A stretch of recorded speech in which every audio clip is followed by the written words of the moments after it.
સુરતમાં આ વખતે બોર્ડનું પરિણામ 86.4% નોંધાયું છે, જેમાં કુલ 81,652 વિદ્યાર્થીઓ પરીક્ષામાં બેઠા. એમાંથી 6,475 જેટલા તેજસ્વી તારલાઓએ A1 ગ્રેડ પ્રાપ્ત કરીને ઝળહળતી સફળતા મેળવી છે. આજે પરિણામ જાહેર થતાં જ અનેક પરિવારોમાં દિવાળી જેવો માહોલ જોવા મળ્યો, જ્યાં સંતાનોની સિદ્ધિ જોઈને અનેક વાલીઓ હર્ષના આંસુ રોકી શક્યા પણ નહોતા.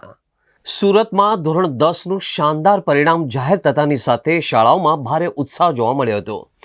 ખાસ કરીને આશાદીપ જેવી સંસ્થાઓમાં જ્યાં મોટી સંખ્યામાં વિદ્યાર્થીઓએ A1 ગ્રેડ મેળવ્યા છે, ત્યાં વિદ્યાર્થીઓ અને શિક્ષકોએ ડીજેના તાલે ઝૂમી ઉઠ્યા હતા.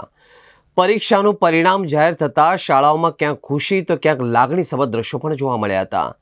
એક તરફ ઝળહળતી સફળતા મેળવી તમામ વિદ્યાર્થીઓ શાળાના પટાંગણમાં ગરબાની રમઝટ બોલાવતા જોવા મળ્યા હતા, તો બીજી તરફ આખું વર્ષ કરેલી સખત મહેનતનું મીઠું ફળ મળતા જ કેટલાક વિદ્યાર્થીઓ અને વાલીઓ ભાવુક પણ થયા હતા.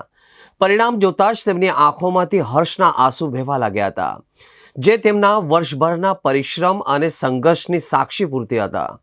ઝળહળતી સફળતા મેળવી તમામ વિદ્યાર્થીઓ શાળાના પટાંગણમાં ગરબાની રમઝટ બોલાવતા જોવા મળ્યા હતા, તો બીજી તરફ આખું વર્ષ કરેલી સખત મહેનત મીઠું ફળ મળતા જ કેટલાક વિદ્યાર્થીઓ અને વાલીઓ પણ ભાવુક થયા હતા.